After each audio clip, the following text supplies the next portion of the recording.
Во вестите на Канал Вис разговараме со раководителот на Националната установа Завод и музеј Струмица, господинот Зоран Рујак. Господине Рујак, добре дојдовте во вестите на Канал Вис. На почетокот на ова интервју да поговориме за програмата која што музејот во Струмица ја реализира во текот на оваа година. Кои се проекти преостануваат во овие месеци да се сработат? Добар ден, благодарам на поканата. Да, во последно време Завод и музеј Струмица тргна со една обемна програма, речиси програма која што на некој начин е на крајот на нашите капацитети, тоа мора да го признам, затоа што се зафативме со многу работи, практично оваа куќа покрај нашата основна дејност, која што е Завод за заштита на спомениците на културата и музеј, се бави уште и со градење, се бави уште и со издавачка дејност, значи една плејада на активности кои што на некој начин ја прават онај мулти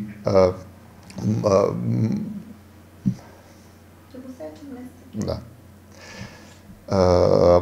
Плејада на активности кои што прават мултифункционалност практично на нашата институција и на тој начин оваа институција практично се етаблира како еден од најинтересните институции во овој дел на Македонија. Така што на некој начин оваа година започнавме со една обемна програма која што се надевам дека ќе успееме до крајот на годината да ја реализираме. По прв ред тоа е сепак финиширањето на активностите на Стариот театар во Струмица. Како што знаете, ние сме преку Министерството за култура, ние сме инвеститори на овој проект. Тука работите се движат со одредена динамика, која што се надевам дека ќе ја запазиме до крајот на годината. Всушност, значи тоа во која фаза сме? Значи веќе целосно е покриен театарот, се работи практично освен одредени позиции кои што треба да се постави фасада, во моментов се работи внатрешниот дел, оној сценскиот дел, знаете, сценската механика, сценските инсталации кои што се поставуваат. Имаше одредени мали слабости кои што се веќе надминати, меѓутоа се надам дека до крајот на август, септември некада би требало веќе да почнеме и да го реализираме и овој дел. Значи ова што се однесува до градежните активности на Завод и музеј Струмица. Исто така ова година ја завршивме и црквата во Дојран, црквата која што почна се гради некаде 2007-2008 година, а многу повеќе од 2009-2010 година, кога почна со археолошките истражувања, па се финализира речиси оваа година целосно, значи црквата е затворена со Свети Илија во Дојран, така е во Стар Дојран, кое што оваа година практично се надам дека ќе може веќе и да започнат некои други активности внатре во црквата. Што е планирано и во овие завршни фази на обновување на оваа црква? Вака, значи црквата се практично од една руина постана функционална црква. Се разбира дека има уште многу активности внатре кои што треба да се преземат. Нашиот дел, значи како Завод за заштита на спомениците на културата, тоа е целосно затварање на црквата, возновување внатре, белење, поставување на прозорци и врати, значи сите оние активности, кров и тие други работи кои што беа преземени во минатите години, практично е завршена. Следат некои активности кои што Македонската православна црква се надевам дека ќе ги доврши, тоа е внатре постојање на иконостас и оние други работи, можеби во иднина и фреско живописување на црквата. Така што се надевам дека во наредните години практично ќе добиеме една црква која што ќе биде целосно функционална. Има одредени моменти кои што треба оваа година да ги исправиме, тоа е некоја појава на влага, овие денови видовме дека се појава одредена влага и се хитно преземаме одредени интервенции, се надевам дека до крајот на летото ќе успееме и тоа да го завршиме. Така што дојранчани и овој дел на Македонија практично добива една нова содржина во Стар Дојран, кој што со години, за жал од Првата светска војна беше уништена, практично на некој начин 100 години од нејзиното рушење ќе успееме да ја промовираме целосно црквата. Тоа е што се однесува до црквата. Што се однесува до останатите активности градежни, овде ќе ги споменам и продолжување на конзервација и реставрација на цареви кули, Цареви кули. Цареви кули ова година, значи, ќе бидат финансирани со одредени средства. Кулата над Струмица, која што се започна пред 2 години, односно Советот на општина Струмица ја работеше. За жал се прекина активностите таму, меѓутоа успеавме ова година да добиеме одредени средства и се надам дека целосно ќе ја завршиме кулата и ќе оформиме влезови, значи влезот, односно пристапни позиции, скали пред се, од северната и од западната страна. Знаете, и самите ова сакаме да го направиме едно интересно излетничко место. Во тој дел, уште еден проект, веднаш ќе ја заокружи дел од оваа работа, тоа е возновување, односно конзервација на еден објект, средновековен објект во самата тврдина. Ова година се надам дека и овој проект целосно ќе го реализираме. Значи веќе ќе почнеме. Се работи за една средновековна куќа која што ја користела посадата во текот на 12-13 век. И со истражувањата од 2007 година до 2014 година беа откриени десетина објекти. Меѓутоа, овие објекти не се конзервирани. Оваа година почнуваме со првиот објект, лани правевме проект, оваа година почнуваме со реализација на тој дел. Исто така, во градежните активности оваа година, значи, ќе продолжиме со градење, односно возновување на фасади практично.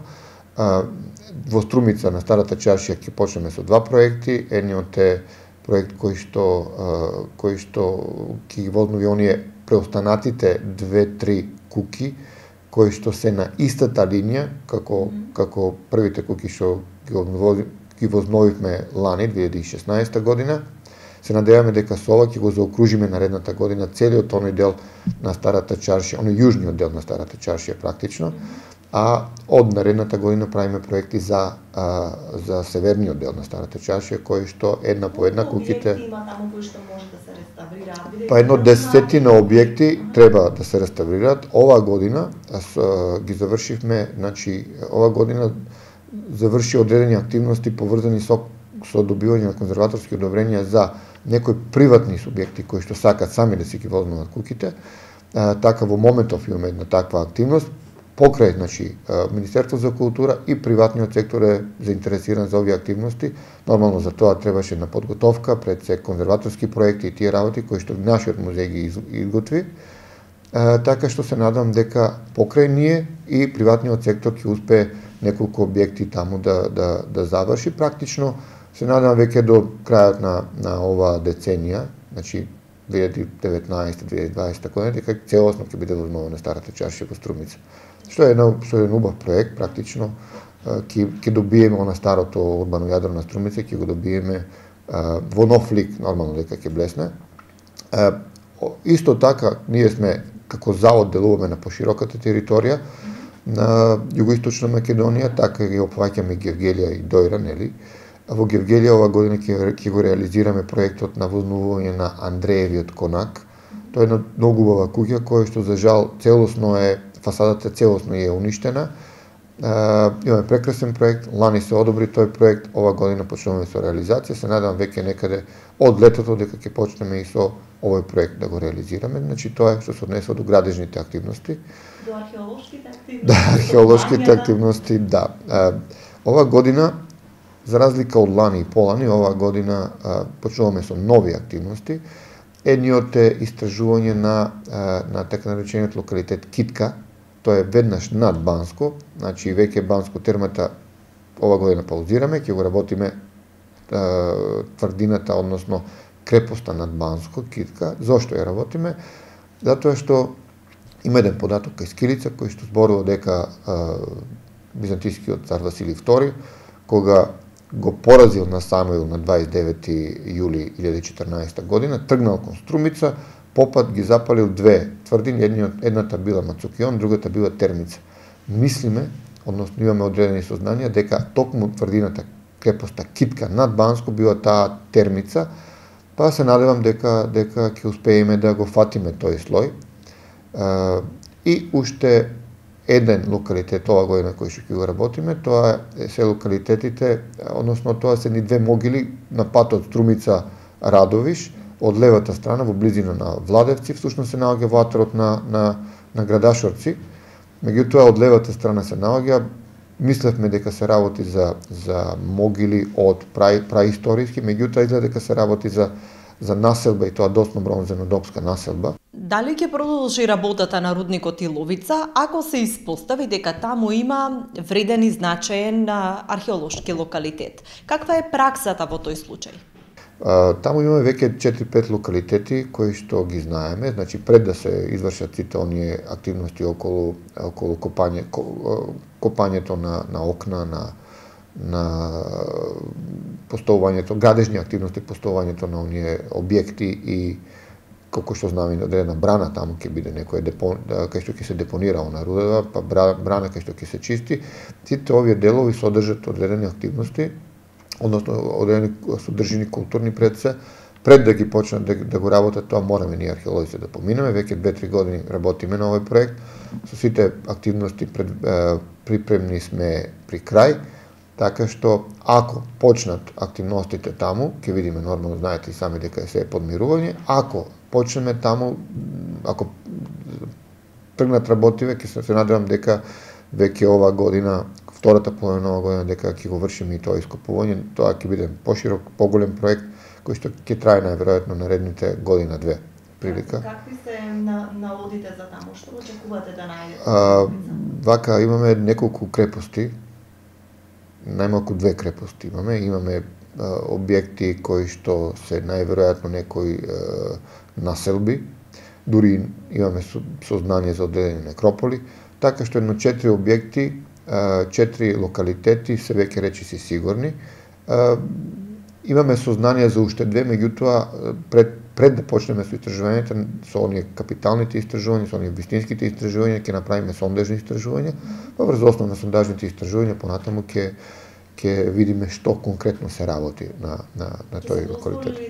Господине Рујак, јас ви благодарам за разговорот и за учеството во вестите на Канал Вист.